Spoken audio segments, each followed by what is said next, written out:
you know, he mentioned the fact that it's rare, first of all, to have two lefties on staff, but also that they kind of have similar stuff. What does Randy have to come back with this time, maybe a little bit different against these Ole Miss batters?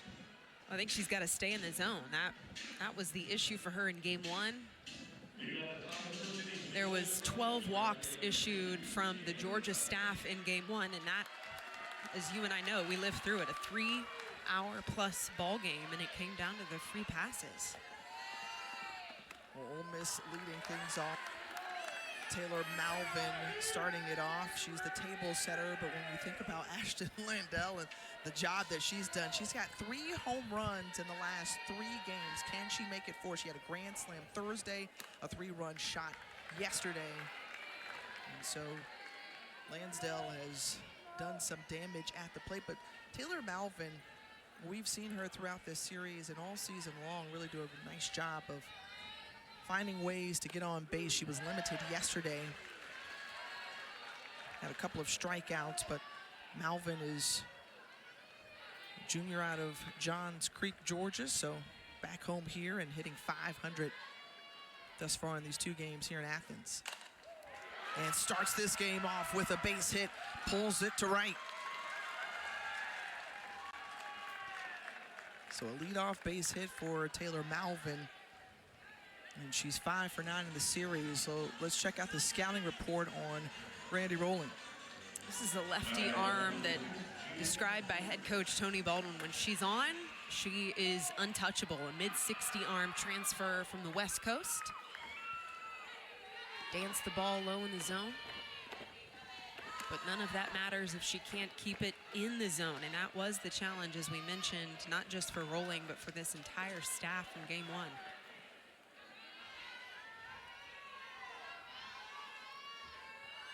The sophomore out of Modesto, California, delivers ball too high to Jaden Pone.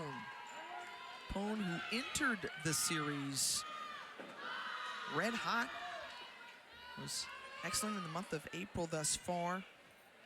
But so far in this series, just a couple of hits, 2 for 8 to be exact. Yeah, through the whole month of April was batting .583 coming into this weekend. 12 multi-hit games through SEC play.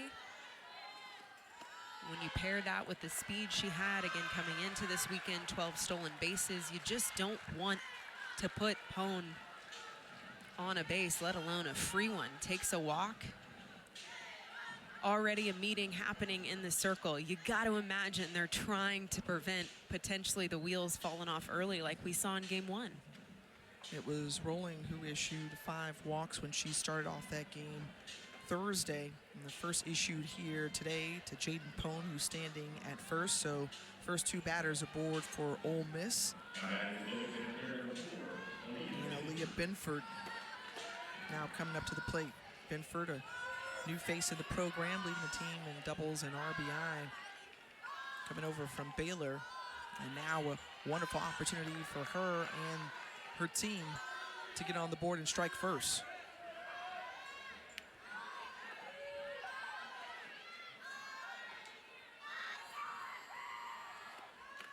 I enjoyed watching her compete for the Bears. I continue to love watching her compete now for the Rebels, no matter what uniform she's got on. I think her body of work has really spoken for itself.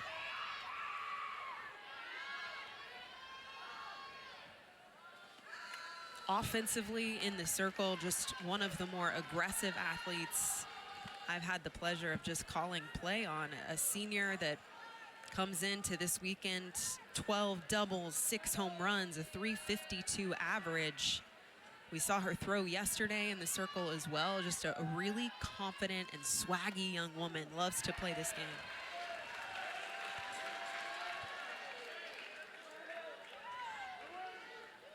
Comeback player of the year by a media outlet, second team all Big 12, and now trying to do her damage here. And when Coach Jamie Traxel described just the type of player that she is, she says, when you look at Aaliyah Binford stand at the plate, she's got a violent swing. Yeah, it's dangerous.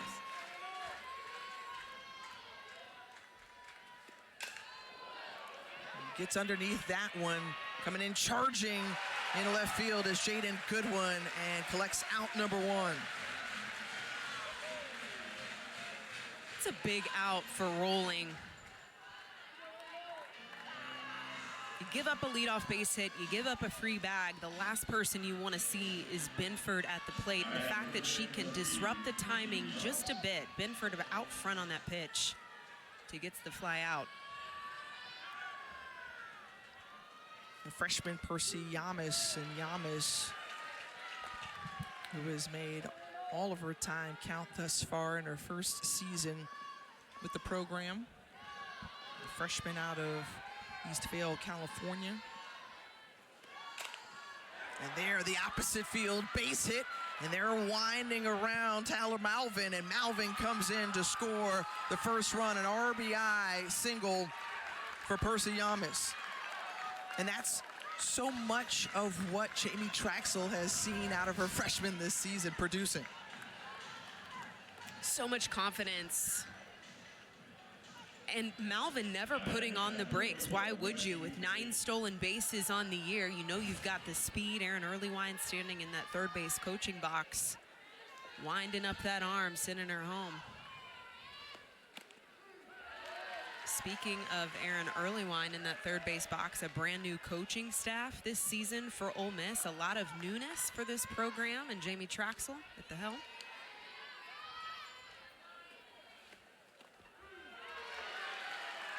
Earlywine had spent 11 seasons at Missouri. Had a 600-win career there. Specialized in offense and has just brought a ton of expertise to this team.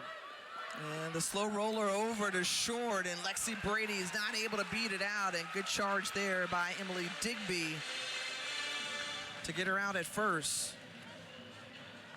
When you talk about big outs, that's another important one. You've got the single season leader in home runs, tied for that in the program record with 15. We have already seen Lexi Brady send one out, but Emily Digby able to back up her pitcher Rolling. And now 2 down for Mackenzie Pickens.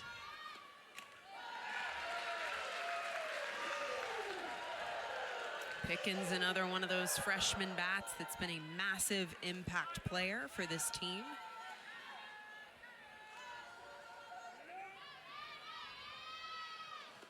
Described by Jamie Traxel that this is a kid where how she is in one thing is how she is in everything. Her nutrition, her training, what she does in the weight room, the time she puts into preparation for this game. It just is who she is. And I love that because she brings in a championship mindset. Out of Flowery Branch, went to high school at Buford High School, led her team to back-to-back 7A state titles here in the state of Georgia. And now with her talents being transported to Oxford, Mississippi. Again, the 6-3 put out to end the inning. A couple of runners left on base. 1 run pushed across. Ole Miss on top, 1-0.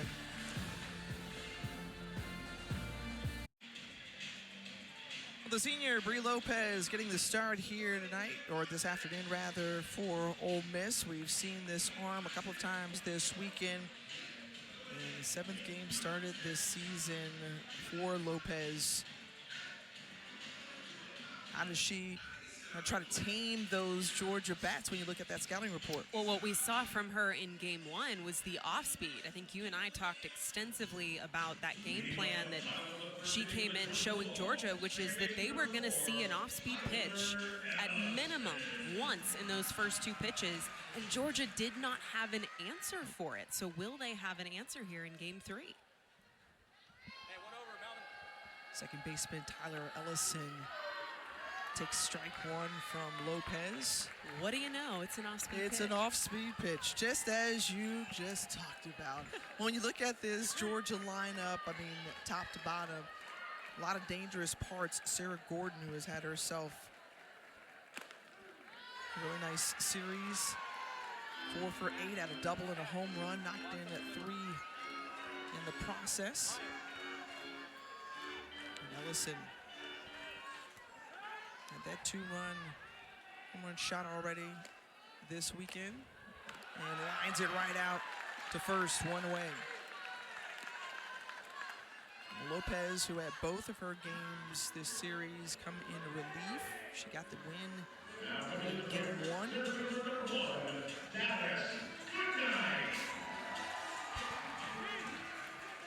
24 stolen bases on the season for Dallas Goodnight. We saw her apply pressure in game 1. We saw her apply pressure in game 2. It is so hard to defend speed. Lexi Brady, though, did have a final word during game 1. She gunned her down at second base. This is just a freak athlete for Georgia. Tony Baldwin went into great detail about the love for training, loves to work, very hyper aware of her talents within her body. And Goodnight, one of the 4 seniors honored before today's game.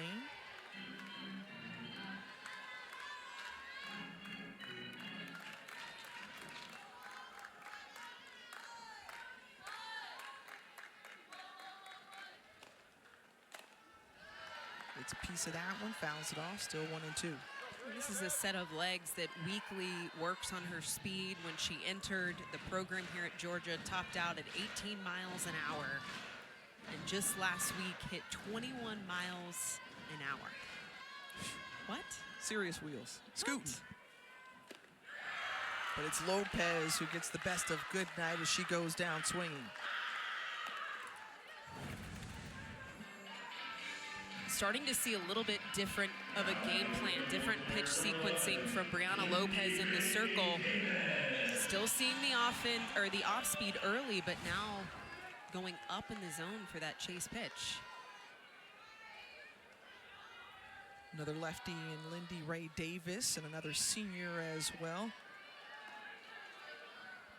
Calhoun, Georgia, already has earned her undergraduate degree and will be graduating with her master's this season, or this year rather, in sport management and policy. And Lindy Ray Davis gets a hold of that one into center field and allowed third out. And 3 up, 3 down for the Dogs. Lopez only spelled 10 pitches in that first inning. Ole Miss on the road, the decisive game 3 between these two, and Georgia in search of their first series win. And Ole Miss, who's looking to string some series wins together and do it on the road, as we'll see a pinch hitter coming in. Lair Boutte now stands at the plate. In the 7th spot, first pitch swinging, and she's retired. Battled a little bit of an injury the past week or so and didn't get to see her in game 1, and now get to see her start to settle in here in game 3. We were told it wasn't anything to be concerned about. No. She was making a softball play and some contact with the wall, and she's all good. She's all good. She came back yesterday and back at it again today. Ashton Lansdale, who we featured in the lineup highlight. She's been sending and blasting the ball out of the park the last several games, and that's carried over in the 2 here in her home state.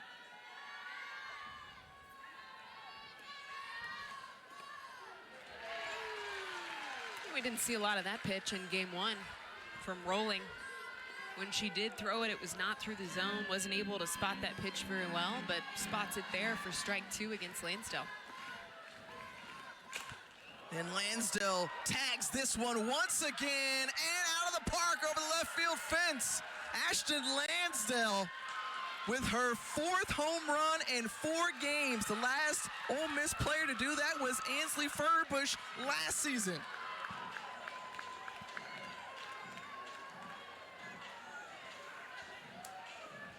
Take note of the ownership and the confidence that just exudes from Lansdale right off the bat.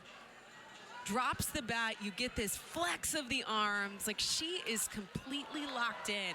In talking to Jamie Traxel about this young woman, she mentioned over and over about her engagement in the game, whether she's at the plate, in the dugout, in the bullpen, on defense. She is locked into this game in a way that is so different from the rest of her teammates. And still relatively new to the sport of softball, played high school baseball, and did so at the JUCO level as well before transferring over from FIU. And boy, what a great addition she's been, and she just keeps getting hotter and hotter. Angelina De Leon. Well, and even just where she was in the count right there, right? A 1-ball, 2-strike count. She had just taken a changeup for a strike. She sees that off-speed come in. She's patient with it. She's not out in front. She's able to keep the lower body back to drive that pull side. It's elite hitting.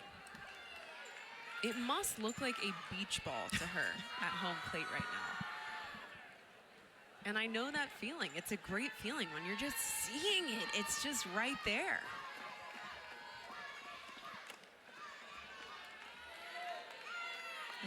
We've seen this Ole Miss team have good cracks at it, have success at the plate, knock balls out of the park. They had a couple or 3 home runs Thursday, another one yesterday by Lansdale, and one more again here today. And when you think of, hey, the success, and you spoke to it before about just the new staff, right? Jamie Traxel has kind of taken on more of this managerial role, right? Where she is just overseeing and allowing everyone to do their strengths, as De Leon is caught looking. So she sits down. Okay, the backwards way, the first for rolling. Check the location of this pitch. That is in the river. That is in the river, and she's getting that call. Early in this game, Rolling and Miller, this battery, have to start to figure out what they can get away with. Struggled to find the strike zone when she got the start in game 1. It was a tight zone. You and I clocked that for sure in game 1, that specifically that pitch on the outer half was not getting called. That pitch opens up a whole new strategy for this lefty.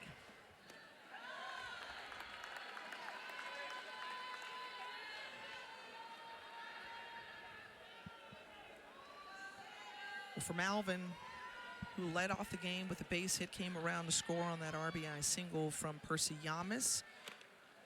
We're back to the top again for the Rebels batting order for a second time.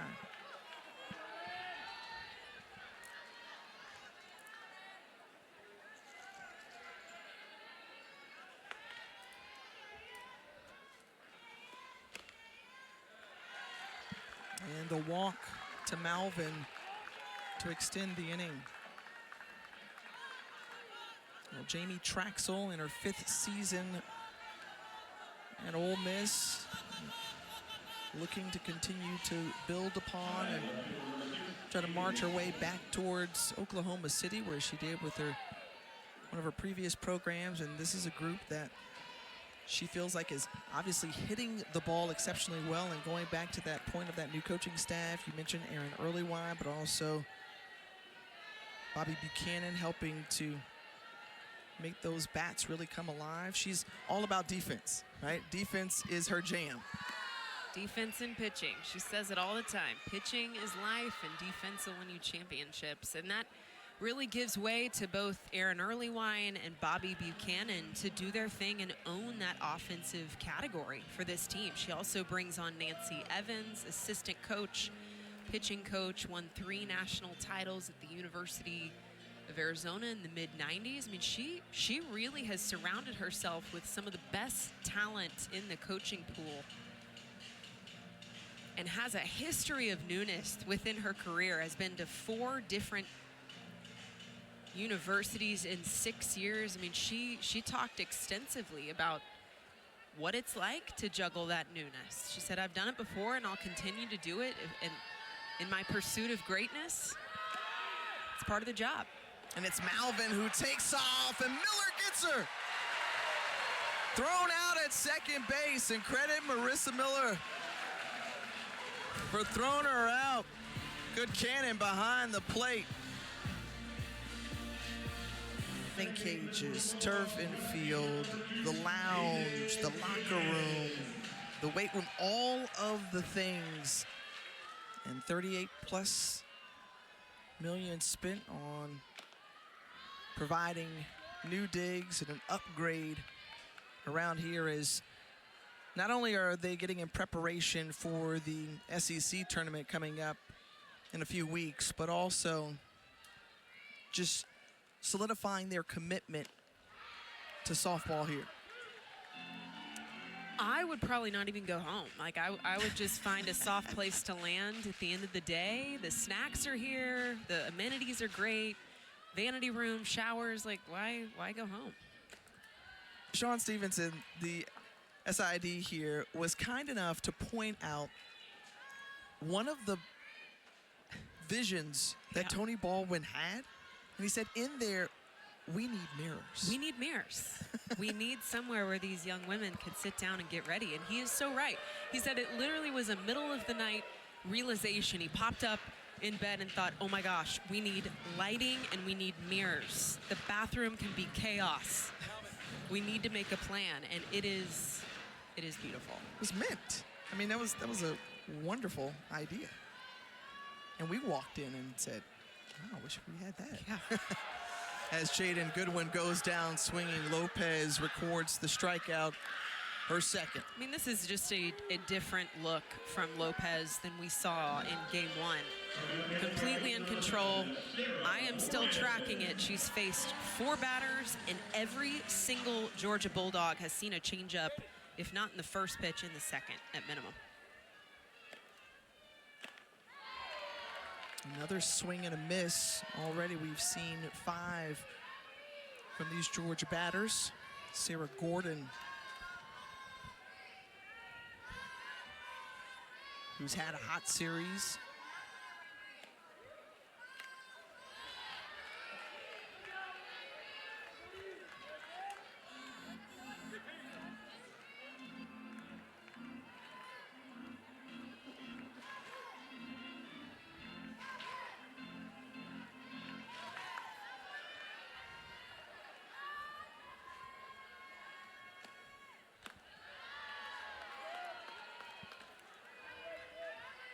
Meanwhile, some defensive changes for Ole Miss as Angelina DeLeon moves to short and Aaliyah Binford pops over to third. And among the things that Jamie Traxel talked about within her defense, and specifically about players like an Angelina DeLeon, the fact that she can play anywhere in the infield, right? So they've moved her to the left side at third base when needed, as Goodwin tries to Gordon tries to drop that one in, it goes foul. But she's been able to play wherever needed. Yeah. Up the middle, left side, right side, you name it. Well, in junior season, just last year, Traxel said, I think she was probably one of the best second basemen in the country, and now has locked it down a lot of time at third. You now see her move over to shortstop with the entrance of Boutte in the DP.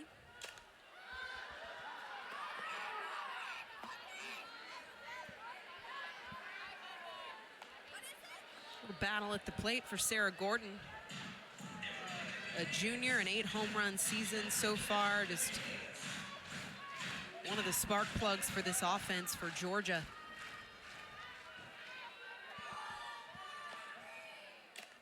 Waiting on that changeup, and then lines it out to second base, 2 away.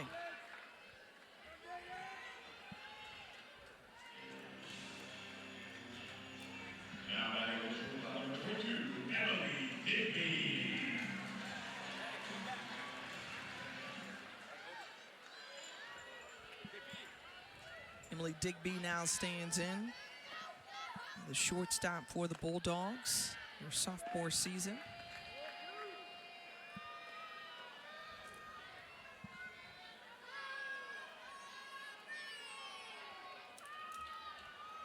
Digby hitting .288 on the year.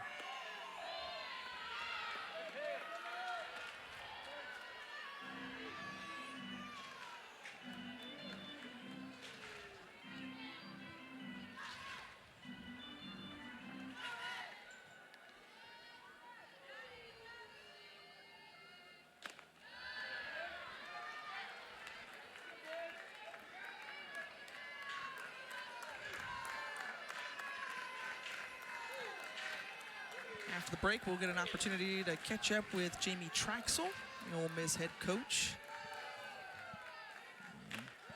Get her take on Lopez and the job that she's done starting out in the circle. I think both of these teams probably looked back at game one and had quite a bit to unpack, quite a bit to discuss. We had described that game as both impressive and messy in a lot of different ways. I think the offensive display for both teams, there was a lot of bright and shining points, but in the circle and defensively at times, it was ugly. Yeah, that was the most runs, 31 combined in an SEC game since 2010. 22 walks between both staffs. 2 grand slams. It was pretty wild. Over 3 hours we were on air. A lot of SEC conference highs Oh set my. on Thursday We between these joked two teams. with our production team, like, good luck doing a video recap of that game. I don't know that it's possible.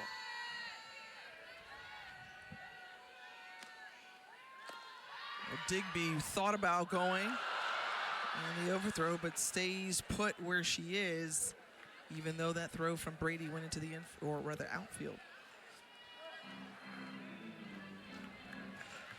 Little baited throw, it looks like, from Digby. A huge lead off and pumps the brakes about halfway up the base path. Marissa Miller, the catcher for Georgia, has already thrown out a batter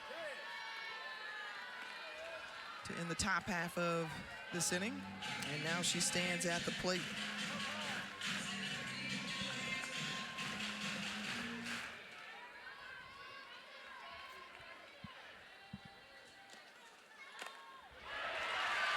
The opposite field base hit for Marissa Miller. So 2 on and 2 out now for Georgia, trailing by 2. And Mua Williams preparing to step up to the plate as Marissa Miller, a nice piece of hitting.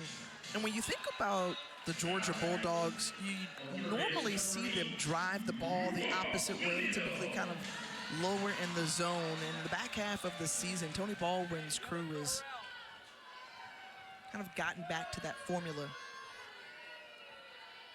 that's been very consistent and common throughout the years for Georgia batters. Well, if history repeats itself, looking back at my scorecard from game 1, in the second inning, Mua Williams, just in the second, went 2 for 2 with a home run and a double.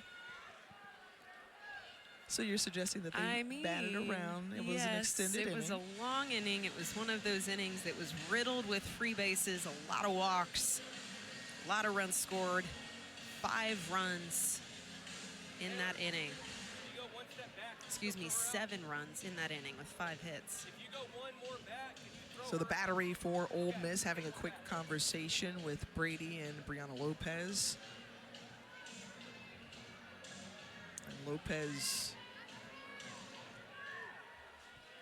gathers and delivers the pitch. Mua Williams going around on that one as on that swing, Brady drops it. The runners advance now into scoring position.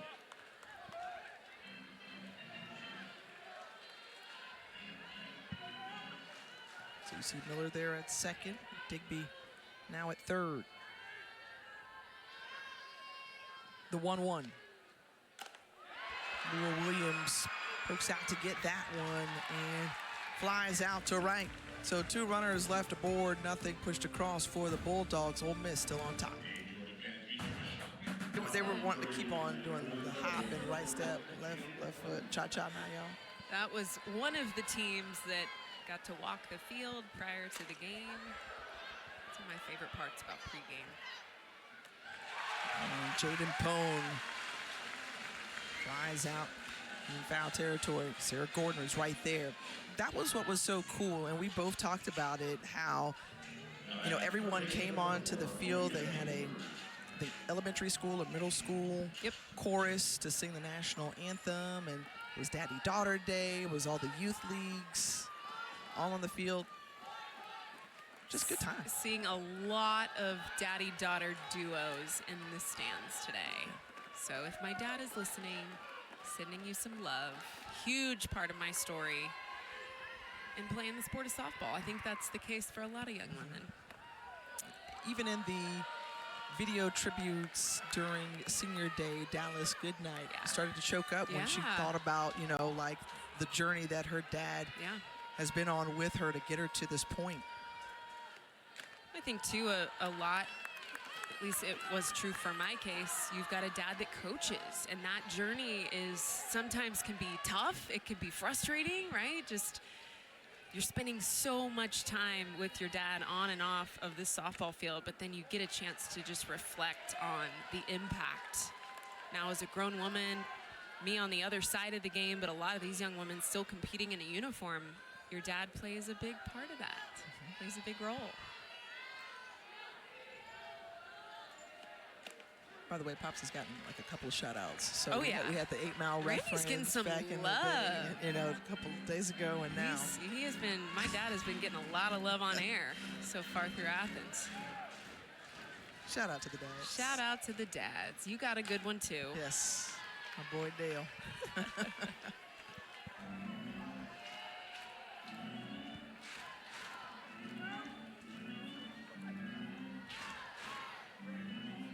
We're rolling. He's got a full count now. As great work by our camera crew, our director. And the strikeout for Rolling. And she was fired up after getting her second K of the afternoon as Binford goes down swinging. I mean, this is just a completely different look. There's a different air with Rolling in the circle today. Potentially about to collect her first 1-2-3 inning.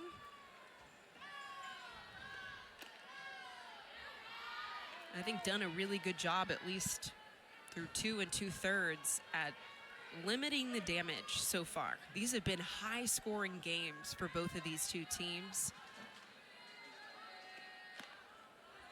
Lopez looks different in the circle for Ole Miss, Rolling a much different approach here in game 3. It definitely appears like these two teams, at least from a pitching standpoint, took the hit in game 1 and made some changes. And then two, I mean, just the hunger for both teams, especially for this Georgia club who is in search of their first SEC series win. And Tony Baldwin knows just how important it is, but also that his team has always competed and been in ball games. He's been in some tight ones. Yeah. And so we'll get a chance to talk with him in the bottom half of the inning.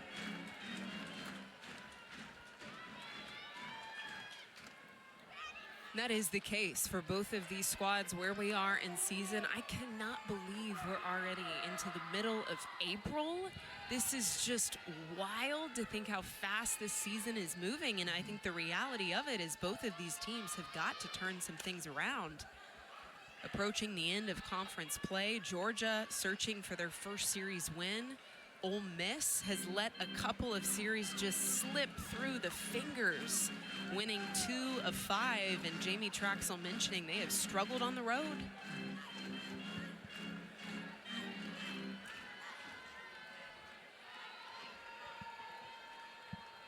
The 3-2 to Yamas. And the 2-out walk awarded to the freshman first baseman.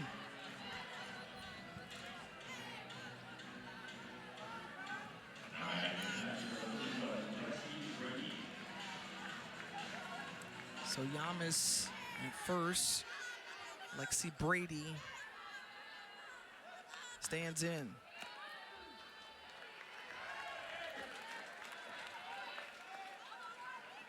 Started to see some of those close outside corner pitches get called. Didn't get that call against Yamas. Doesn't get the call there against Lexi Brady.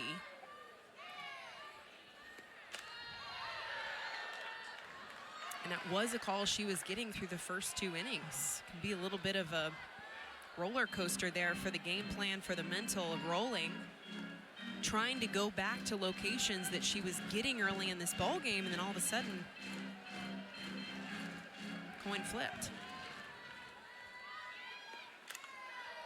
Stays alive at 0-2 and fouled off by Lexi Brady, the senior out of Sioux Falls, South Dakota. Had 6 RBI, tied for most in an SEC game this season.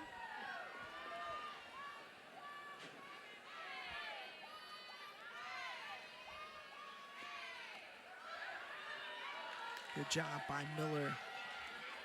Make sure Yamas stays put at first.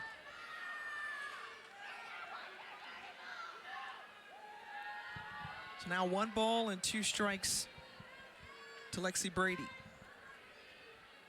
The pitch. Mentioned the single season home run record that Brady's chasing right now, tied for that record at 15 home runs on the season. We saw that home run in game 1.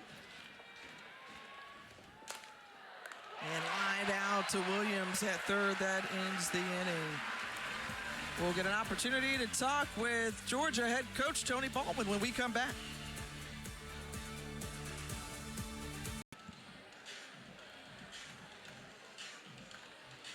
And so now we will see the type of adjustments after Esther White comes up to the plate, the 9-hole hitter who we saw blast one out. You said earlier helped to set the tone for Georgia yesterday, for them to be able to come back in the series and grab the win and even it up.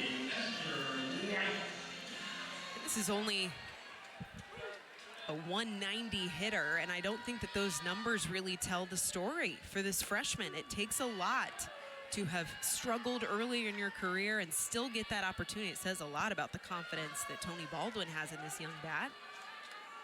But to step in early yesterday, set the tone, that pull side bomb that really opened the floodgates for Georgia. Only 10 hits on the year. This is her 53rd at-bat, less than half of the average at-bats of every other starting Bulldog in this order. But Tony Baldwin knows offense. He knows hitting, right? And so he identifies when he looks at a player like Esther White, who comes in, just kind of a quiet demeanor, but her bat speaks loudly for her. 4 of the 10 hits that she's had this season have been 4 home runs. How about that stat? Yeah. 400 when it comes to home runs of your total hits. To me, that speaks to the fact that, yes, she's trying to figure some things out, a young athlete, but as a freshman, being able to barrel up the ball the way that she is when she does see it well, I think she's going to have a pretty fruitful career in front of her.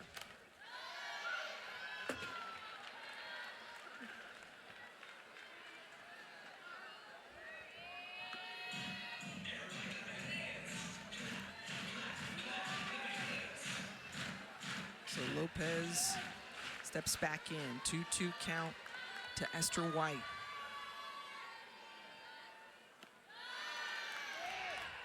For ball 3. And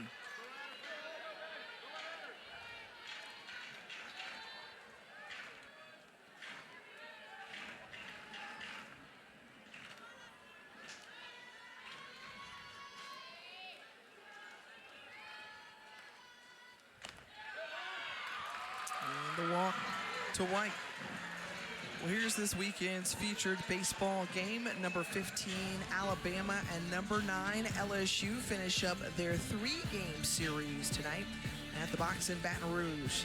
6 Eastern, 5 Central, right here on the SEC Network.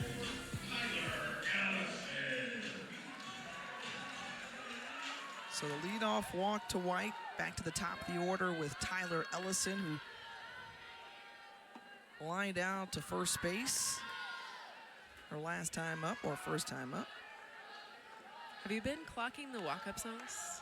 Oh, I have been, yeah. Are you a Kendrick Lamar I fan? am Me absolutely too. a Kendrick Lamar So fan. were you on a team between that the beef, enough? the Drake beef, the Kendrick Lamar beef? Oh, he was, yeah, Drake was decimated. All right, there could be a double play, and no, as Tyler Ellison is able to beat it out, but they do get the leadoff runner at second base. So Esther White trots back to the dugout, and Tyler Ellison is now at first.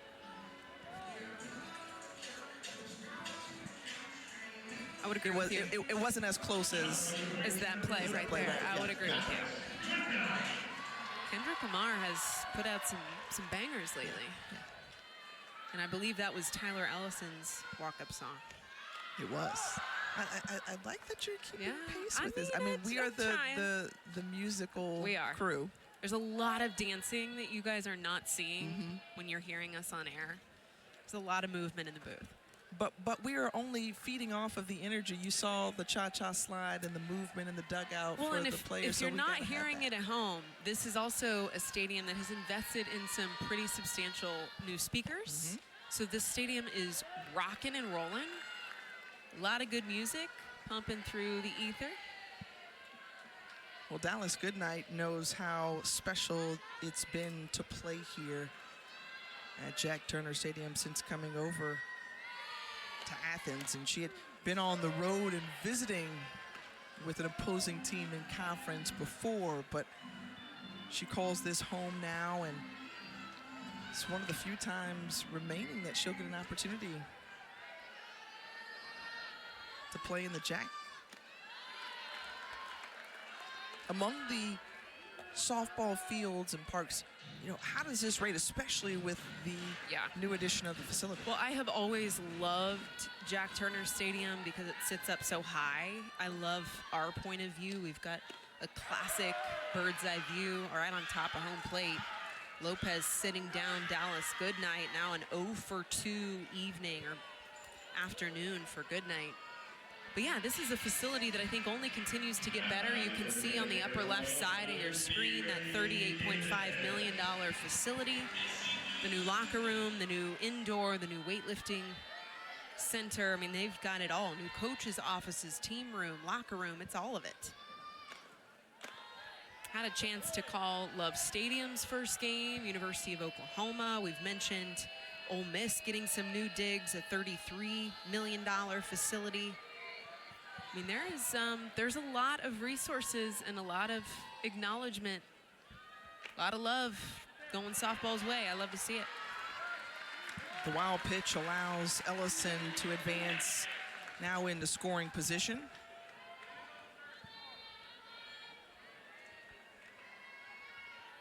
So Lindy Ray Davis, who can slice this lead in half or potentially tie it at all.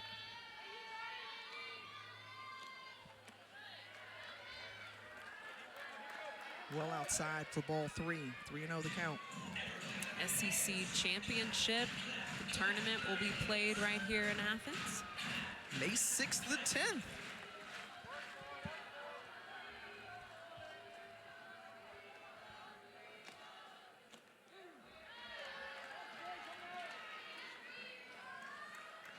Davis taking all the way. Fly it out to center field. Back in the first.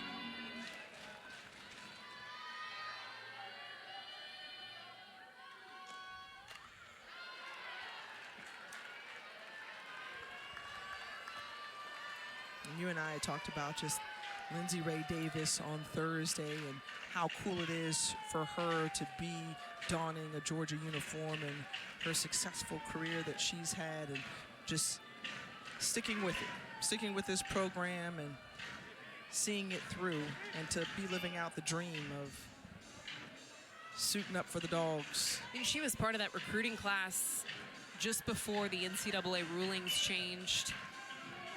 Tony Baldwin recruiting her, I think, what he said, 8th grade season.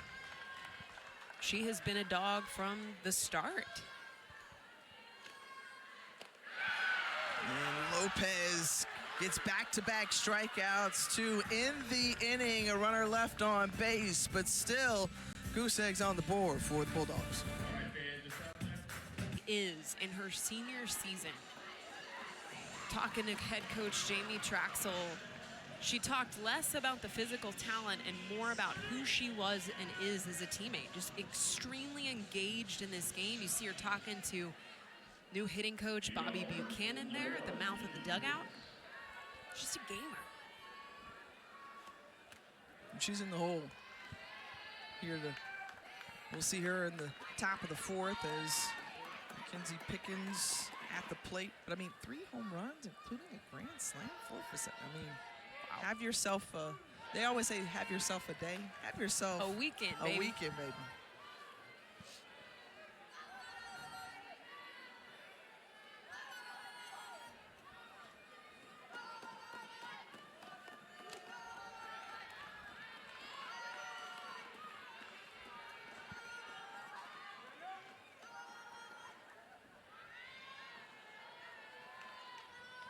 The 2-1 count as Rolling delivers. Sharply hit, pulled down the third base line.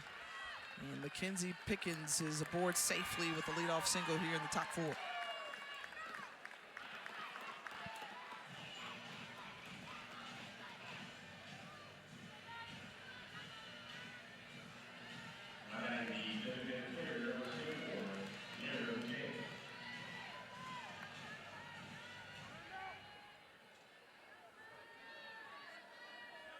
So Lair Boutte, who grounded out to first base, he's back at the plate. 413 average on the season.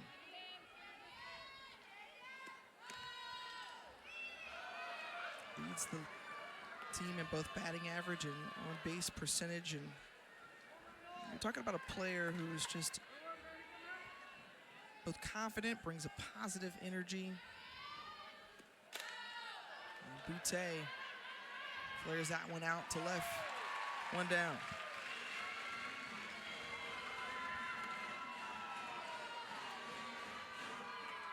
It's a senior that's trying to settle back in after coming back from an injury. We mentioned the contact with the outfield fence last week and been a little bit slow to recoup, but has gotten a couple opportunities here in the last 2 games.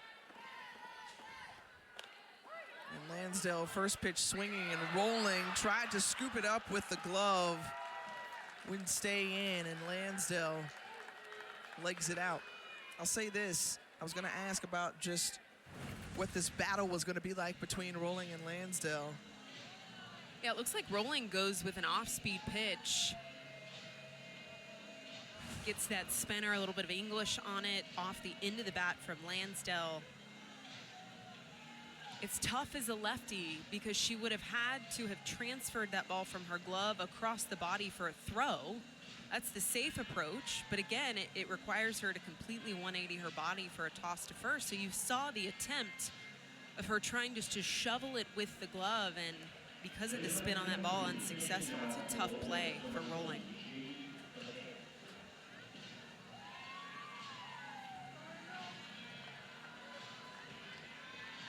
Looks like they are going to put that down as an error for Rolling. Now pinch hitter and Jamie McKay at the plate in the 9 hole.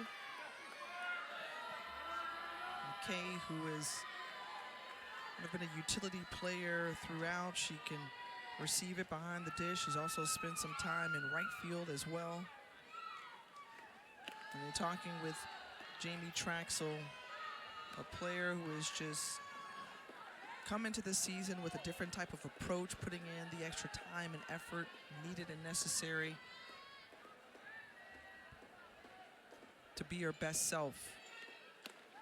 Gotten into that weight room, worked on nutrition, made that an even greater focus, in addition to being a terrific student. This is just a favorite of this team as far as her teammates and the camaraderie and the culture of this group. Her team loves her. She's very likable, committed. plays the game the right way. You mentioned just what she's done in the offseason, really stepped up to the plate for this squad and for herself in her junior season, understanding that a lot of it's within her control. The 3-1. And the walk to McKay. So Lansdale and McKay, both with baseball backgrounds, switched over to softball, have had success here, and now the base is juiced. And you see Angelina De Leon re-entering the game at first base. A dangerous situation here for Randy Rolling, with this Ole Miss team threatening here again.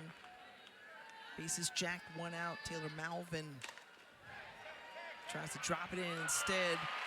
The flare out in the left field, and the tag at the plate, double up, and that ends the inning. Great defense there from Georgia.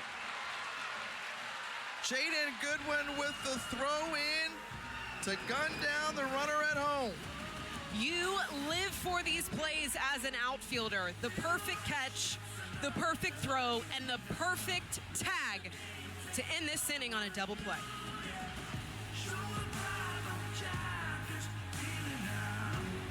In Auburn, Alabama, followed by the men who are in Columbia, South Carolina.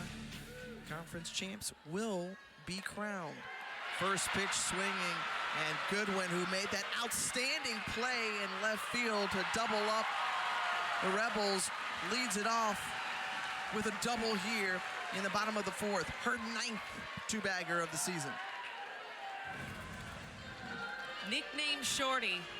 Tony Baldwin said, Shorty's my girl. Just the life of this locker room, the life of this team. Never has a bad day. Has big hits and big moments. We saw the big double play to end the inning, the top of the fourth, and then comes up and slams one down the line for double.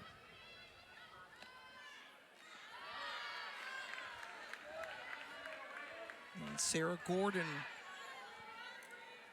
now at the plate, 43 RBI on the season. And Gordon is hopeful that they can take advantage of a runner in scoring position. It's the 3rd straight inning we've seen that from Georgia. Can they push across and manufacture a run here? They've left 3 on base.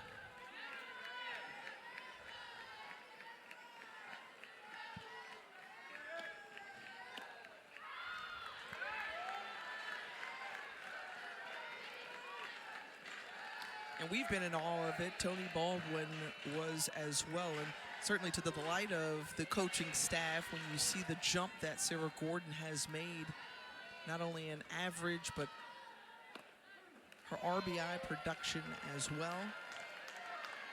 Yeah, I mentioned that sophomore season just didn't go the way that she really had pictured it. She stayed on campus all last summer, really prioritized getting into some of the best shape she's ever been in. There was a quote that he said in relation to Gordon that I highlighted just even for myself. There is no greater confidence than earned confidence. And this season, she earned the right to walk with her chest a little bit taller. She's aboard now with the base on ball, so JT D'Amico, first base coach, having a quick conversation. As there's going to be a meeting in the circle for Ole Miss. Nancy Evans coming to make a trip here. What an iconic beat. Little lip gloss. Iconic. And I'll tell you this, whether it's Lopez or Benford in the circle, you know, they can get it popping, but you've got a Georgia team who's threatening right now. Yeah. And wanting to erase this 2-run deficit.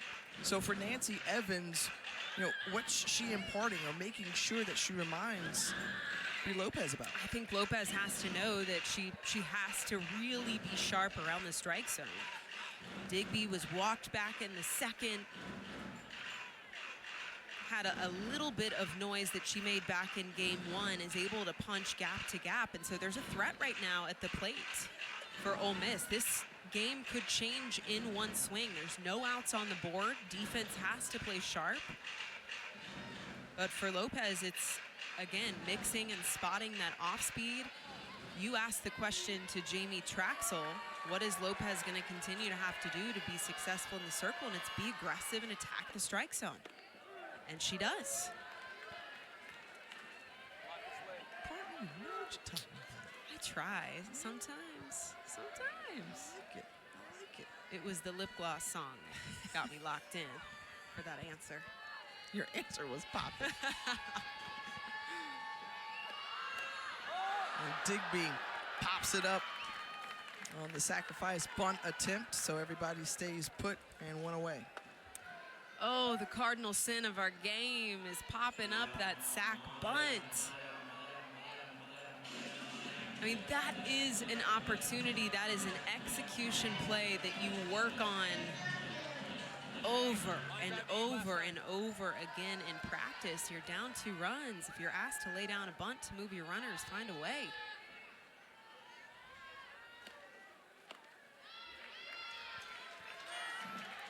Marissa Miller has an opportunity now. Remember, she singled back in the second. She's got one of the 2 Georgia hits this afternoon.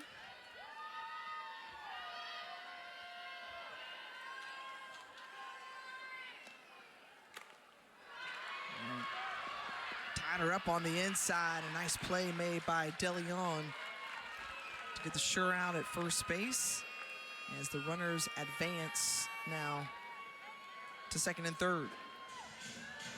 Mentioned the prowess that DeLeon has been on the dirt for Ole Miss. Played a lot of second base last season, has locked down some innings for them at third, and now flexing her ability at shortstop.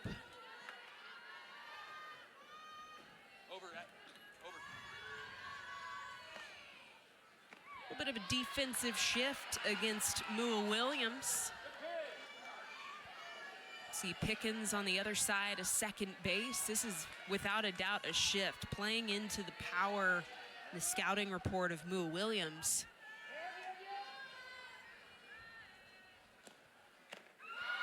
Here's one thing I can tell you. I think a lot of players standing at the plate can get very mental in seeing this shift. But you know what it would tell me?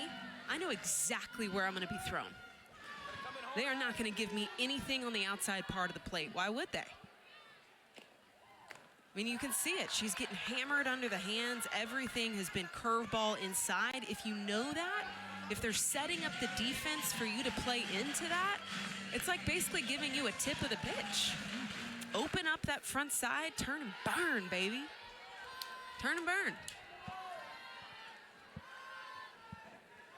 Well, the 1-2 count to Mua Williams. And the chopper, Pickens in the right place, but bobbles it, and 2 runs come in, and we're even at 2-all.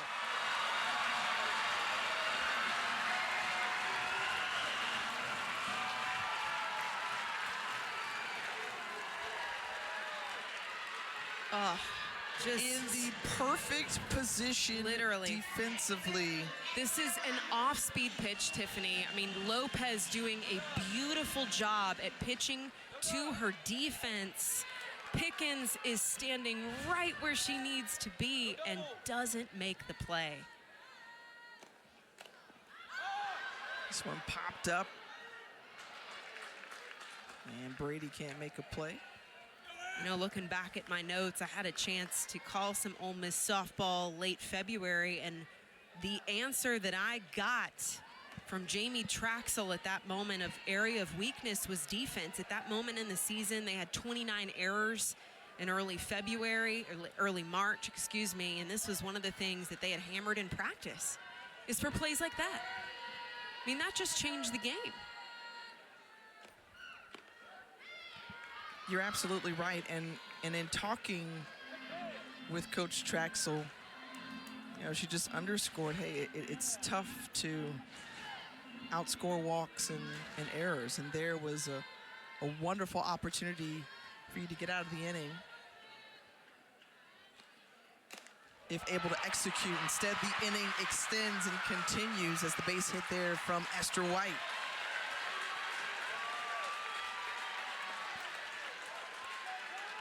There's still some ball game left, so I don't want to get ahead of ourselves here. But this has been the story for Ole Miss. Ball games that were in their hands, they're doing the right things, they're making good plays, they've got the game plan and the strategy, and then it just falls apart at the end. I mean, that really has been the nature of some of their losses in Game 3, where Coach Traxel said it feels like we had the series. It felt like we were just on the brink of walking away with a series win, and then we can't get it over the finish line.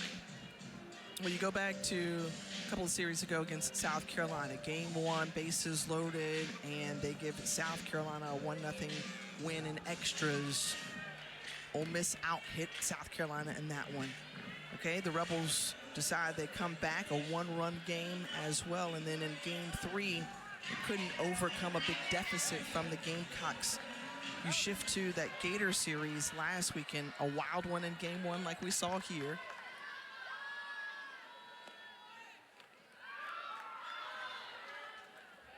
And then again, the score wasn't necessarily indicative in Game 2 of how tight they played the Gators. Things just kind of got away late in the ball game, but this is a group who is trying to finish and work on finishing. And there, Bree Lopez puts that one up appetizing for Ellison, but not before 2 runs come to score in on the error, and we're even.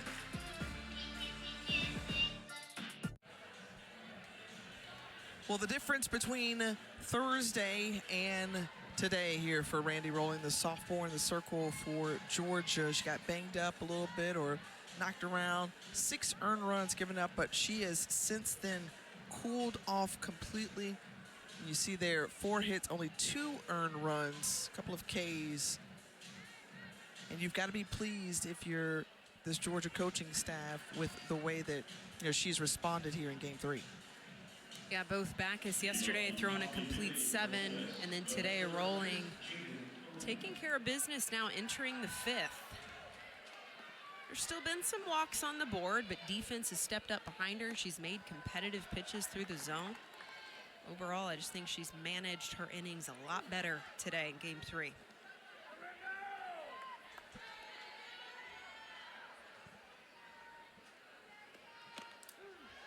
So a tie ball game here is top 5. Jaden Pone leading it off.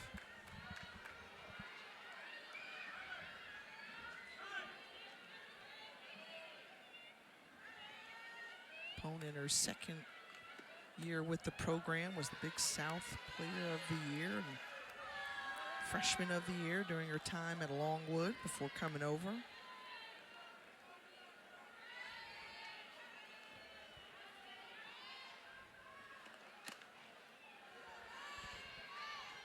Well, fantastic weekend of softball. We've got a big Game 3 coming up between Alabama and Florida, LSU and Texas. The rubber match as well today. A lot of good softball today. Oklahoma and Mississippi State, due to weather, pushing their doubleheader to tomorrow.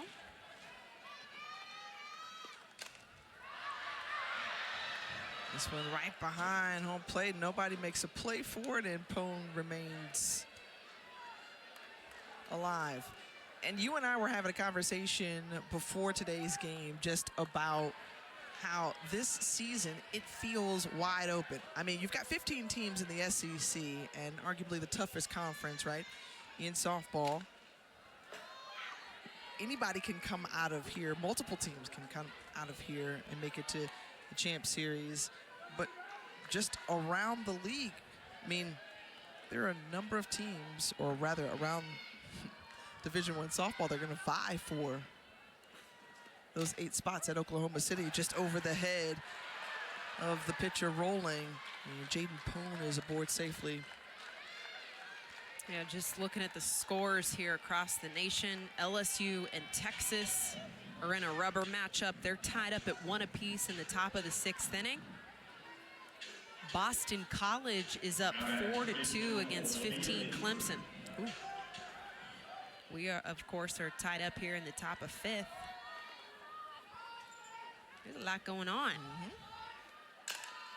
Sharply hit. And Binford lines out to short and is retired. Central Florida is up 1-0 against Oklahoma State, ranked at 24th in the polls. They're in the top of the 5th inning. There is potentially some upsets that are brewing here in the top 25. I mean, Jaden Poon is getting some attention there as she trots down just to make sure she's okay. Not sure what happened on the slide back in potentially. Oh, we saw a little bit of a freeze frame on that line drive. It was a delayed return, it looked like to me. Yeah, the dive looks clean. To me, it was that when she pumped the brakes after that leadoff, it was a very delayed return into first base. Everything checks out. She's all good and back to play. And the tough out that Percy Yamas has been in her freshman campaign, only 5 strikeouts on the season. Has a tough eye. Pitch recognition is just off the chart. She really is tough to sit down. Well, after the offensive explosion we saw from Ole Miss in game 1, 11 hits and 27 at bats with runners on, you see just 2 of 20 for a game and some change here. But a great piece of hitting from Yamas into the left center gap, and it's Yamas who's gonna drive home the run, and that's the go-ahead run for Ole Miss. They're back on top.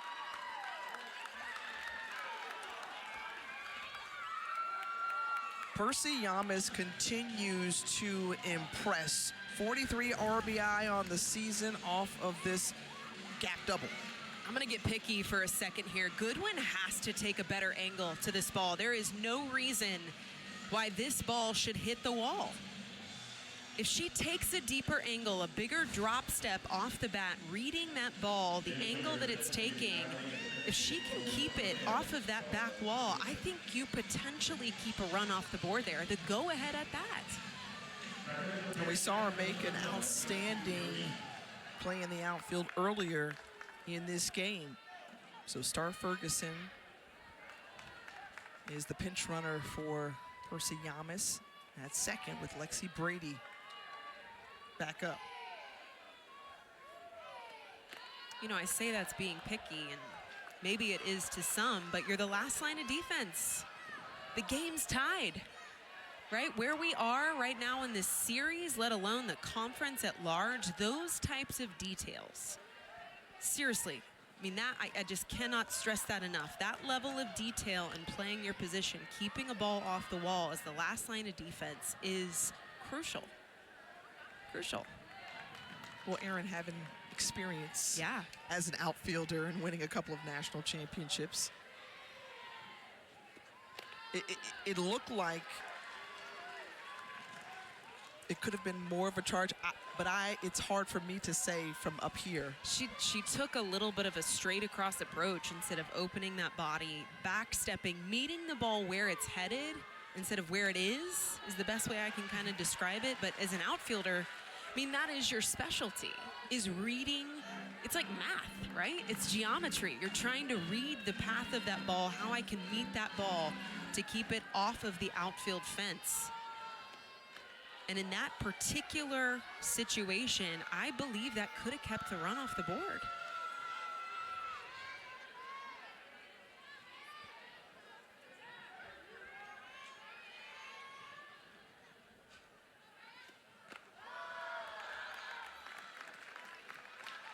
try for ball 4, and Brady is aboard with the walk. And then how does that impact or affect Randy rolling in the circle? Because as we've mentioned, you know, yeah, gave up a run in the first and the second, and then kind of really got into a much better rhythm here today. How does that impact her? You know, it's tough when you've got a staff that historically has struggled to throw strikes. Then she brings it closer into the zone. I think she's managed the zone a lot more aggressively today, but you expect then that there's probably going to be some more contact made. You need that defense behind you to step up, to have your back, just to give you some confidence to throw through the zone more. Well, today coming your way, you're going to see some great softball indeed, as LSU and Florida. And it all gets kicked off, and look, we're going to see it consistently as a play at third base. Star Ferguson is able to slide there in time.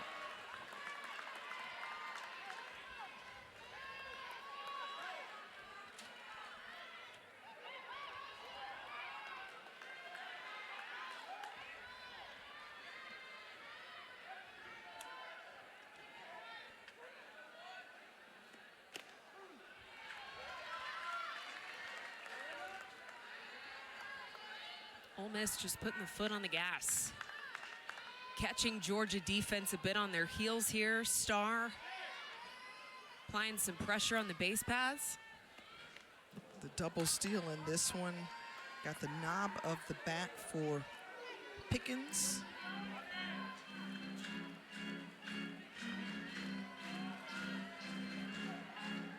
Correction there, it's LSU, Texas. That big rubber match already in action. And the strikeout there from Rolling. And the fans like it here inside the Jack as the third strikeout of the game.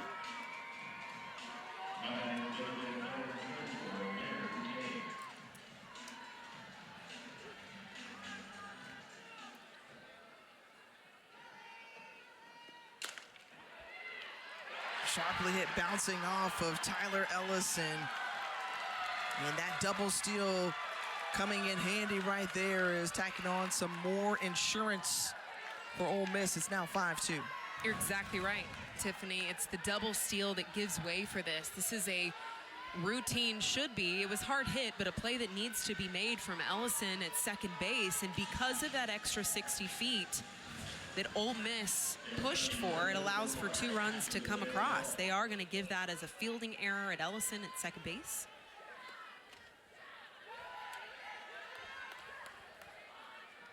In my opinion now, 2 plays defensively, one of them not marked an error out there in left field for Goodwin, that have resulted in runs for Ole Miss.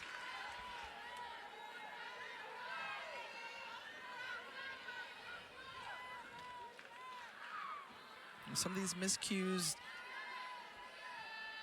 Tony Baldwin is hoping to clean up. This is an off weekend after, there'll be an off weekend after this series is complete. And so things they'll look to sharpen up as they close out the regular season and head into the SEC tournament. Bobbled there and dropped as Boutte is standing now in scoring position. You could see the smile from Boutte. After this play, she stands up and kind of gives the shrug like, I don't know, why not? I went for it. It paid off.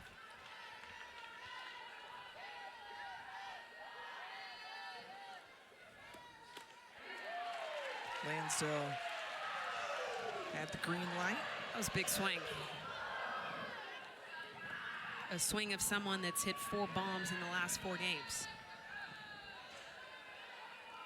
Full count. And another walk. Second of the inning giving up by a rolling. 6 in total. And you can tell just from whether it was the Yamas base hit, the double steal, the Lair Boutte kind of takeoff, they can sense something. Yeah, there is something, there's a crack right now in the door, and Ole Miss is vying to kick it in, I think, is the way it feels. If I'm Tony Baldwin, and you and I have had a few conversations now with him, these are the moments where he's waiting for Georgia to kind of puff their chest, to buck and rear back, right? To have that dog in them, that despite a little bit of miscues on the field, there's still fight.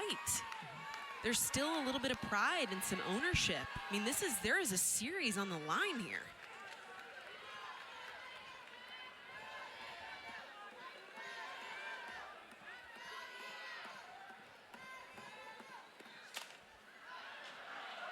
Popped up in the infield, calling for it is Digby. She's there, and that's out number 3, but not before Ole Miss tacks on 3 more runs for insurance. The resources, the fandom that is really pouring into the sport of softball.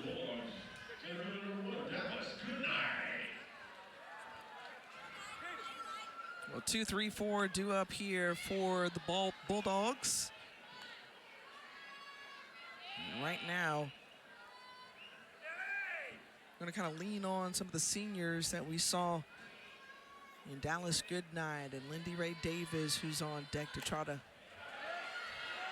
start the charge. And that's exactly how you do it. You use the wheels of Dallas Goodnight.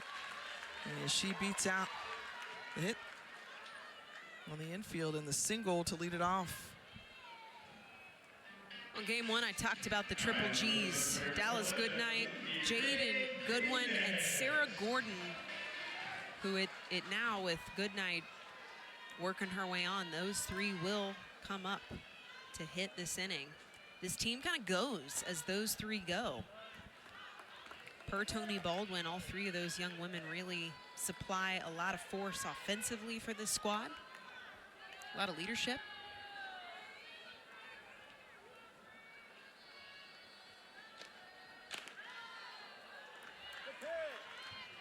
And you see Goodnight with 24 stolen bases, as you talked about, and just not maybe a matter of if but when. I mean, where is this pitch? If you are Lopez, you are scratching your head. Where do you go from there? Granted, Lexi Brady. And Goodnight gets underneath the tag just in time, and that was a heck of a play by Brady behind the plate, because that one was high. And Goodnight kind of stumbled there for a second halfway through. It didn't appear De Leon was happy about this call, but it's the right call. It looks like Goodnight's hand sneaks in there behind the tag. And where I was going before Goodnight lit up the wheels was that pitch that was not called for Lopez. Because of Lexi Brady having to be quick in a transition to protect against that speed, she's unable to stick and frame that pitch to try and get a strike call.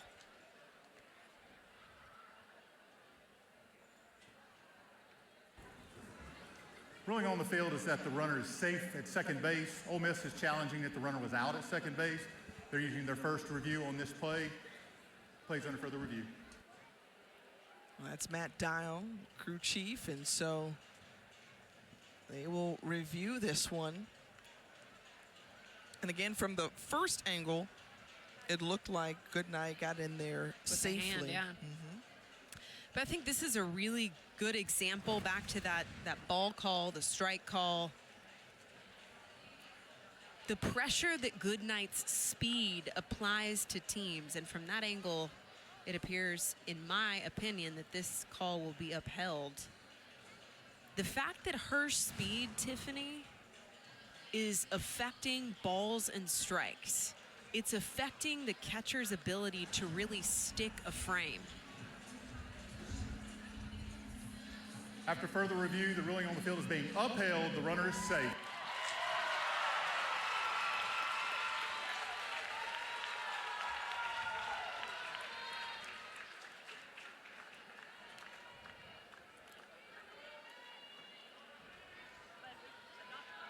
But I like your point just about kind of searching for where is that strike, or rather, where's that pitch missing? How can Lexi Brady frame that? And you've got she's a veteran catcher behind the dish. You've got a crew that's been experienced this senior battery.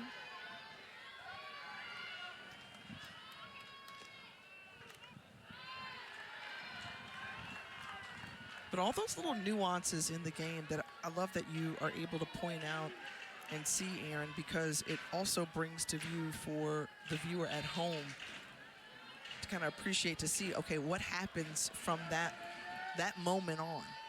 And that truly is a split second. Lexi Brady taking just that tiny millisecond to hold that pitch in the strike zone to get a strike call, and she can't even give that to her pitcher because of the pressure of Dallas Goodnight potentially running on Lexi Brady. I mean, that her speed is affecting this at bat.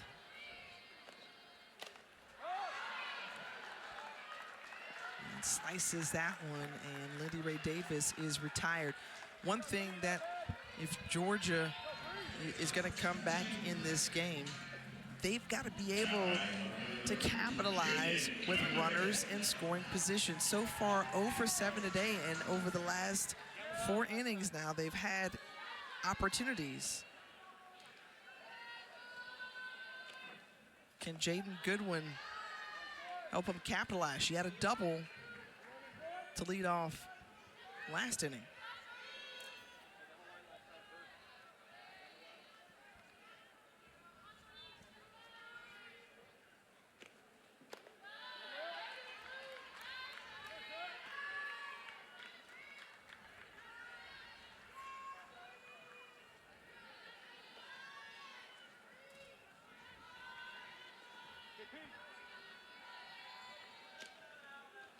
This was a young woman that Tony Baldwin started recruiting and identifying at a young age. Saw her playing at 12 and under at the Final Four of the PGF.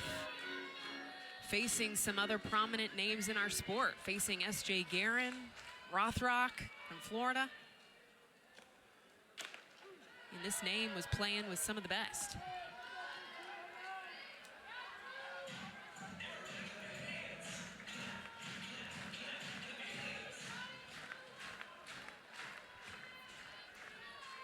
The 3-1 to Goodwin. And flies out to left field, and Goodnight stays put at second base.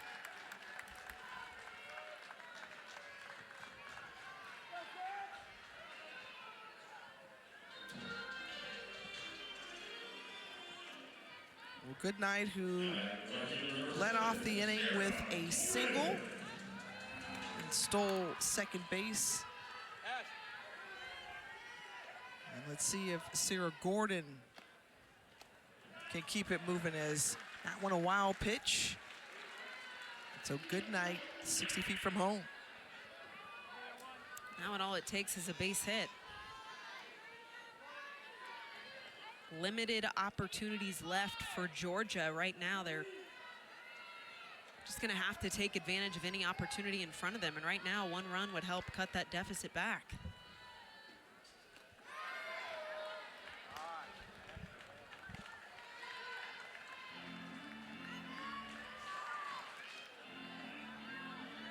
Well, just as you mentioned, Aaron, Sarah Gordon is a player that they have relied on throughout this lineup to be able to drive home runs. 43 ribbies on the season. Takes that one inside for ball 2. 9 home runs on the year. Has the long ball in her tool belt.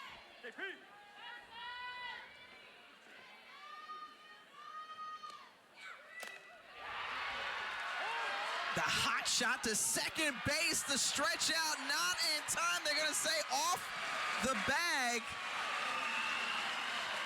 And an RBI for Sarah Gordon, and that was a really close play.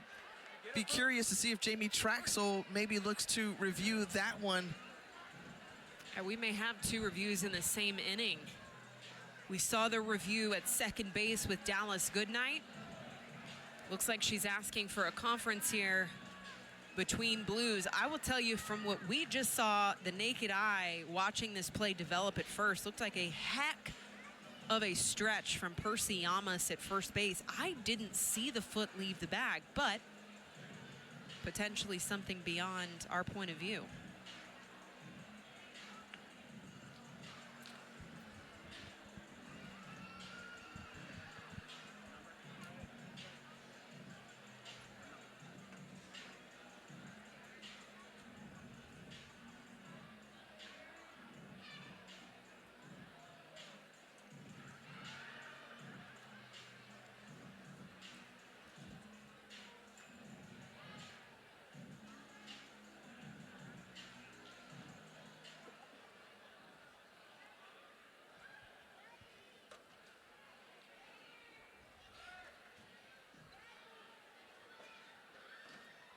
Some equipment malfunction there for Matt Dial. Ruling on the field is that the runner is safe at first base. Ole Miss is challenging the call on the field. This play's under further review.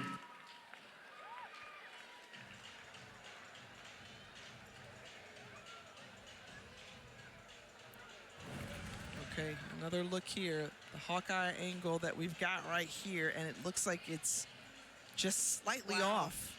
I mean, like... Is there a cleat? Is there a metal cleat hanging on for dear life? We need to pull out a magnifying glass for that one. My goodness, what a stretch from Yamas. After further review, the ruling on the field is being upheld. The runner is safe. So Jamie Traxel 0 for 2 in her challenges this inning.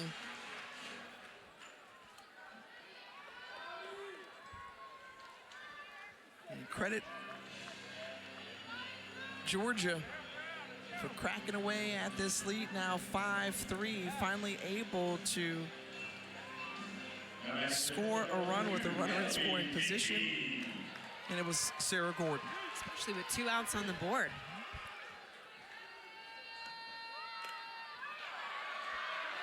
Well, hit it in no man's land, but the flip in time, and Digby, even though sliding to first base, is out. Well, 1 run put up, still a 2-run lead for Ole Miss. Ashton Lansdale has had for Ole Miss the job that she has done, just sending the ball out of the park, that solo home run, but we saw a 3-run 5th inning for Ole Miss to help them grab the lead back. And now a new pitcher in the circle. And another one coming from the left side. It's Lily Backus, the senior. And Backus, who coming off that complete game win yesterday. We'll try to slow down these bats for Ole Miss and keep it at bay. A great effort from Goodwin in left field. So we've seen some good efforts, and Goodwin showed off right there. Great chase. This is the advantage of knowing your home turf, right? Playing at home, you know exactly how much room you have up the line. That is a large foul line up the left side of this field. A couple changes defensively for Georgia. Castori's now in right field.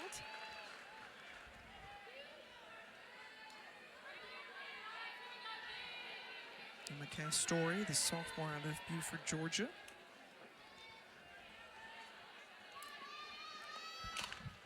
Bone right back to Backus.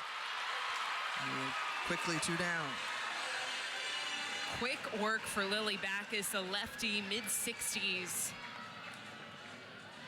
And the challenge for her has been between the ears. And talking to Tony Baldwin, this is a young arm, a veteran arm, a senior arm that has all the tools in the tool belt, just has to believe she's got it. Threw a complete 7 yesterday, I think was the pivotal puzzle piece for this team. They struggled in the circle in game 1, and she was able to really have an answer for that in game 2.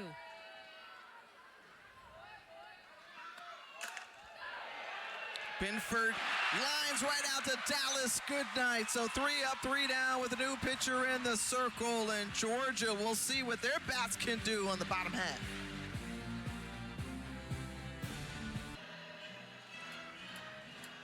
It's cool they honored both teams. I think that's one of the first times I've seen that. They gave bouquets to not only their own seniors, but the seniors for Ole Miss as well.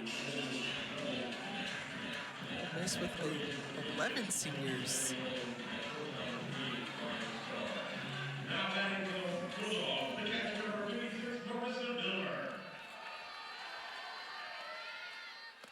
And Marissa Miller leads things off. So a few more defensive changes now made with Angelina DeLeon going back to third base. Lair Boutte now at shortstop for Ole Miss. And I believe Binford will be in the DP.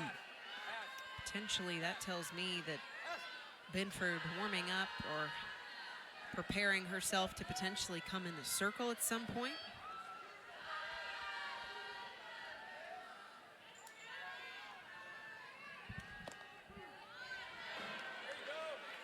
You can't say enough of the job that Brianna Lopez has done in the circle for Ole Miss. Giving up just 4 hits, 3 runs, a couple of errors as that went inside on the hands, popped up, and Miller is retired.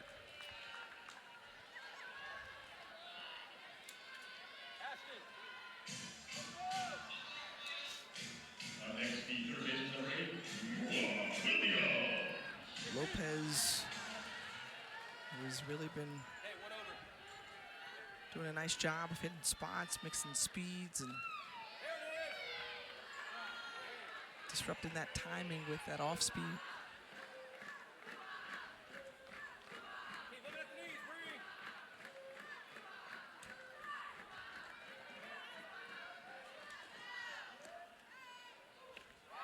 Again, 52 miles an hour. She has been so salty with that pitch.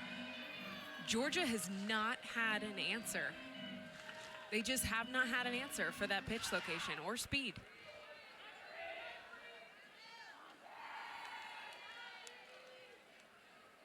The 1-1 to Williams.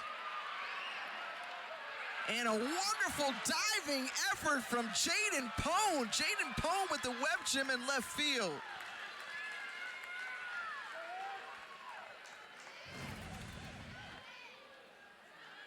Diving is already hard, but this is the hardest angle to read. This is out in front of her body. You've got to make that split-second decision whether I'm going to turn the glove over for a basket catch or keep the ball at my eye level. Facing the sky, that is a tough play to make.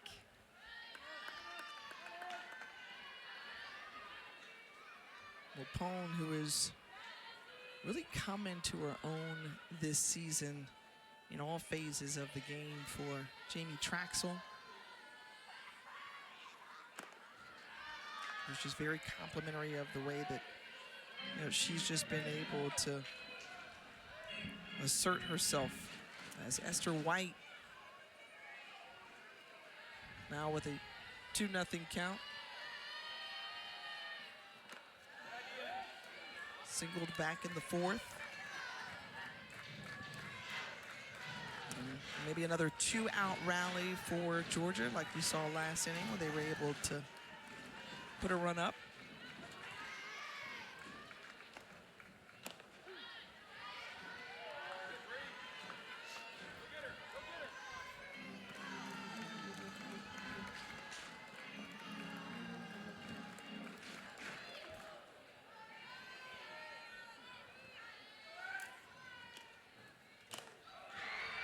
Pone called upon again and makes another grab. Oh my! 2 for 2 in the outfield for Jaden Pone, and look at her teammates celebrate her after that catch.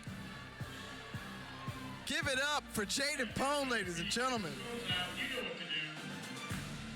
Reliable connection brought to you by T-Mobile 5G home internet. And hey, Aaron, I'm just gonna let you break this down. It doesn't get much better than this. You know, I talked about the fact that diving catches already take a little bit of art form, and the fact that both of these catches is the hardest diving catch of all. Right out in front of your body, you've got to read the perception and the timing of when to leap into the air so that that glove meets that ball perfectly. So tough to execute, and she does it twice. It was a party in left field. Hey! I mean, Jaden Pone with two great catches. And preserving this 5-3 advantage for the visitors.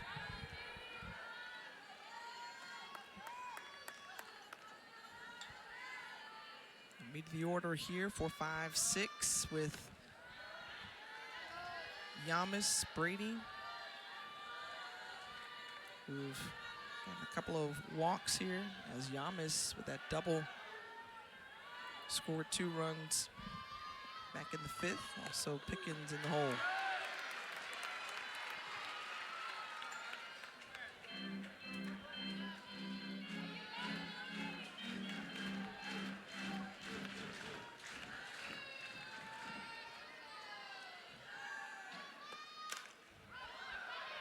This one popped up. And underneath it is Tyler Ellison, and Yamis is retired.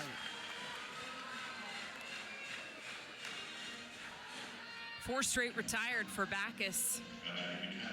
She's been sharp. Only 9 pitches thrown since stepping in to relief for Rolling.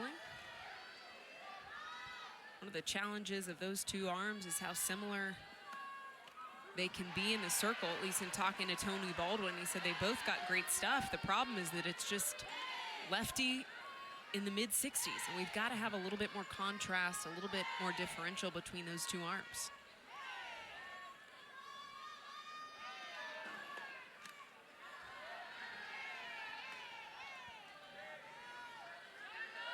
Well, Lexi Brady tied with Dee Justice for the single season home run record at Ole Miss. One more gives her that record all by herself.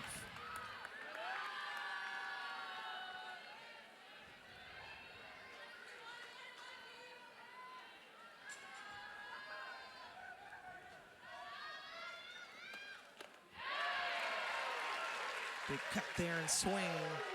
Backus climbing the ladder. She goes at the knees on that curveball, doesn't get the call, then elevates it maybe half of a pitch for the swing through. Just dancing with eye levels here against Lexi Brady. That one coming right near us.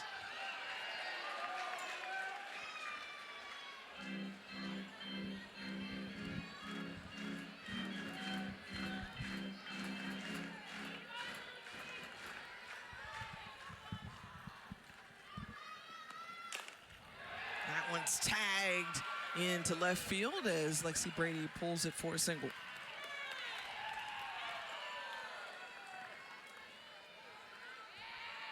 There is nothing that's half done with Lexi Brady. The cuts that she takes, the force, the velocity through the zone. If she's gonna make contact, you know it's gonna have a little bit of pop behind it.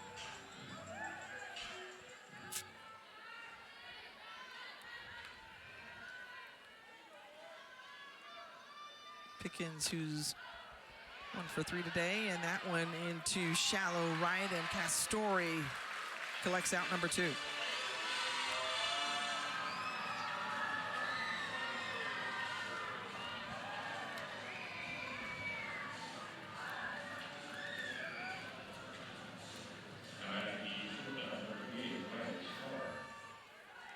So Backus just really picking up where she left off from yesterday's game.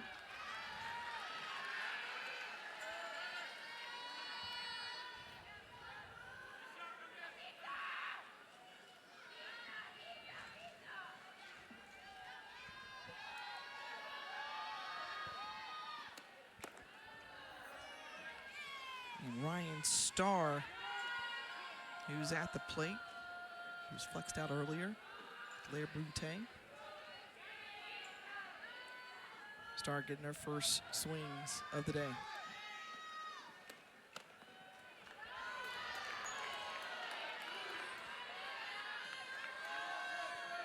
Backus has been trying to get that low strike, knee high. Hasn't gone her way yet.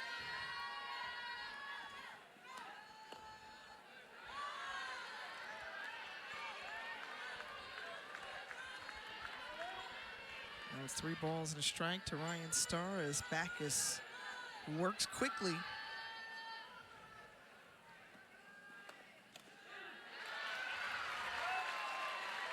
She does. She's got an urgent windup. Could potentially cause some frustration for Ole Miss just on pace of play and timing in the box.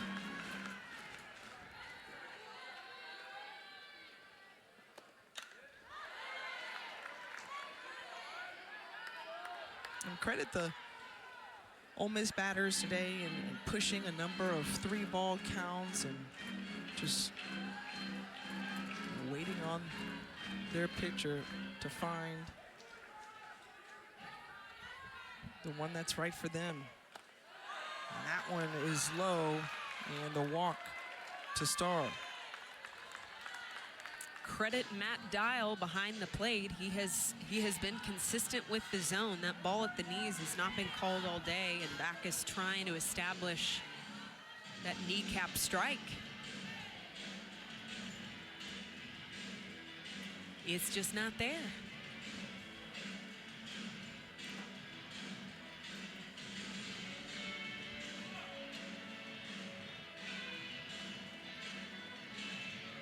Monday night, our next SEC Inside grants you an all-access pass to the Missouri softball team at 9 Eastern. You'll get never-before-seen footage and sound from players and coaches, a real behind-the-scenes look.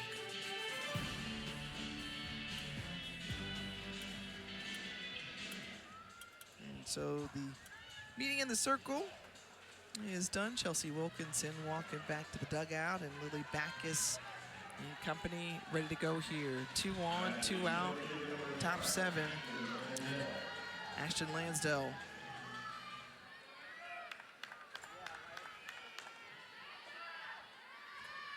receives the first pitch. You can hear the crowd chirping. They want that call too, but it hasn't been there.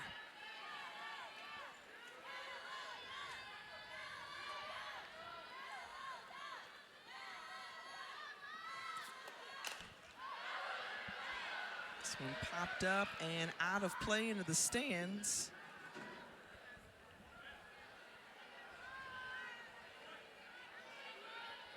You mentioned Lansdale's great streak of home runs the last 4 games. Had a solo shot back in the second.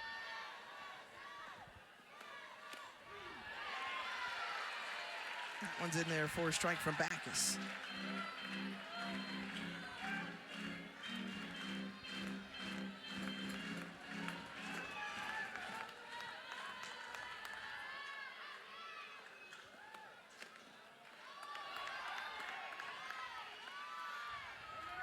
Furthermore, you got to give credit for Ole Miss of understanding that strike zone. And while that may be a borderline pitch, they're understanding the zone that Matt Dial has given them, and they're laying off of it.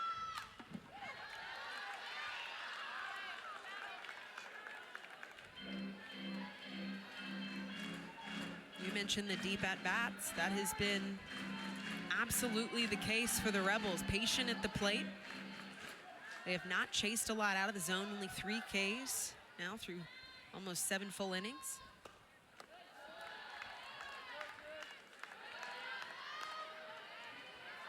Miller doing a nice job keeping everything in front, and so now a full count.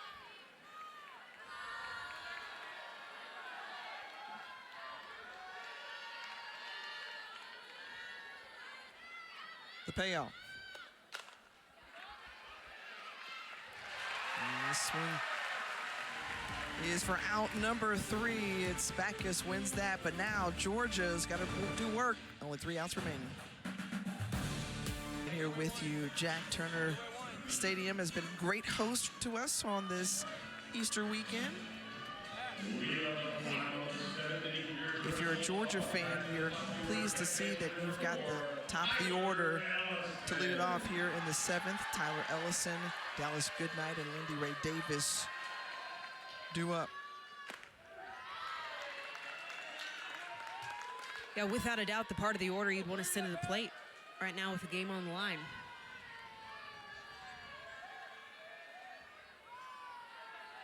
Ellison searching for a first hit of the game. And the off speed there from Bree Lopez. You're bound to see it a few times within an at-bat.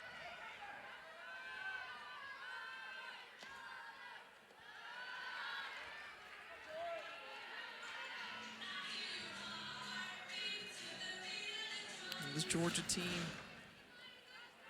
who was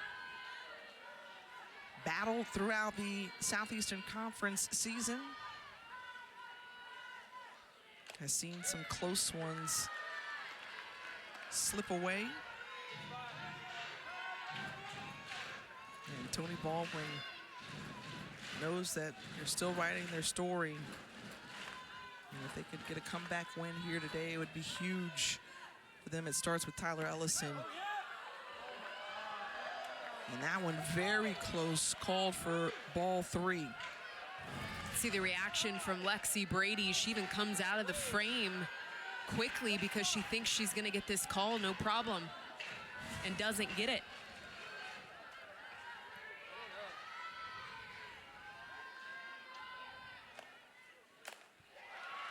And this one into shallow left, and Tyler Ellison sits down.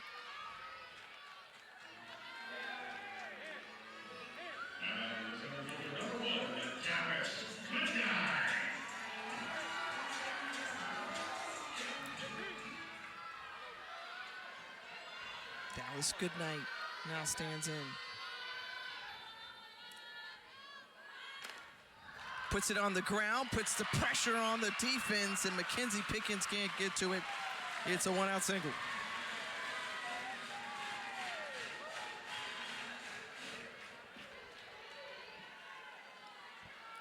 So you've got to think Dallas Goodnight with already a stolen base here tonight, leading the team in that category that she will look to take off, try to get in scoring position, but this is something that Tony Baldwin is hopeful that if they're in that position that they actually make good, because they've had a number of missed opportunities throughout this game. Both, you could say that. Well, Dallas Goodnight's such an incredible table setter. She just wreaks some havoc on the base pass. She applies pressure. We've already seen the effects of that with Brady behind the plate.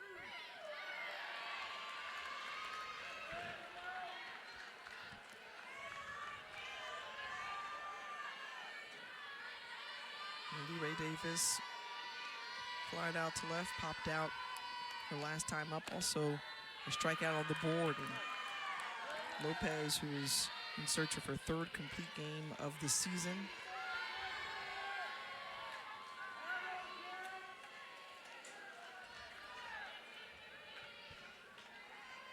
On the 1-1 count. Now 2 balls and 1 strike.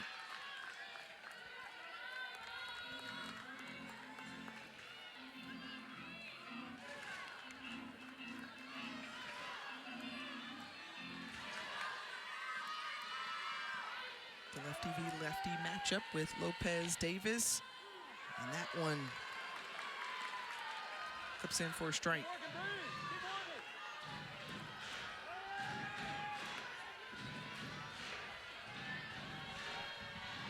.115 pitches on the evening for Brianna Lopez.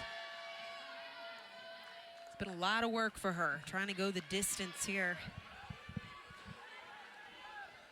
Again, we saw her for a 1 2/3 inning yesterday.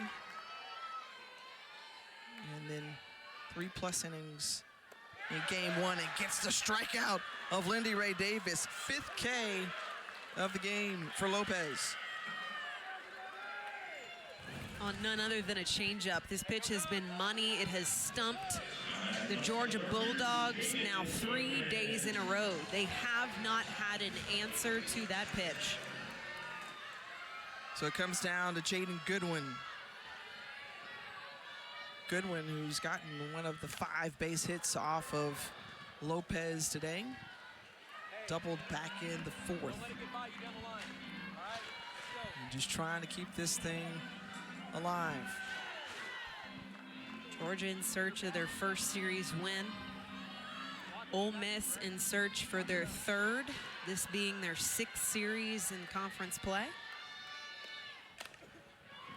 On the ground, and that's gonna do it. 2nd win of the series for Brianna Lopez, and it delivers the series victory for the Ole Miss Rebels. A big win on the road here in Athens to take down number 23, Georgia. A 5-3 decision here, and Ole Miss picks up that 3rd series win you just talked about, Aaron. You know, this has to feel good for Ole Miss, a team that has struggled on the road lately, to come to a very impressive house here in Athens. A lot of pressure that both of these teams are feeling at this moment during conference play, and the Rebels pull it off. They move to 33-12 overall on the season. And Jamie Traxel's crew does find success on the road. An overall team effort. They grab game 1 and now game 3. And a 5-3 win for number 20, Ole Miss. For Aaron Miller and the rest of our great crew, I'm Tiff DeGreen saying, we out from Athens over to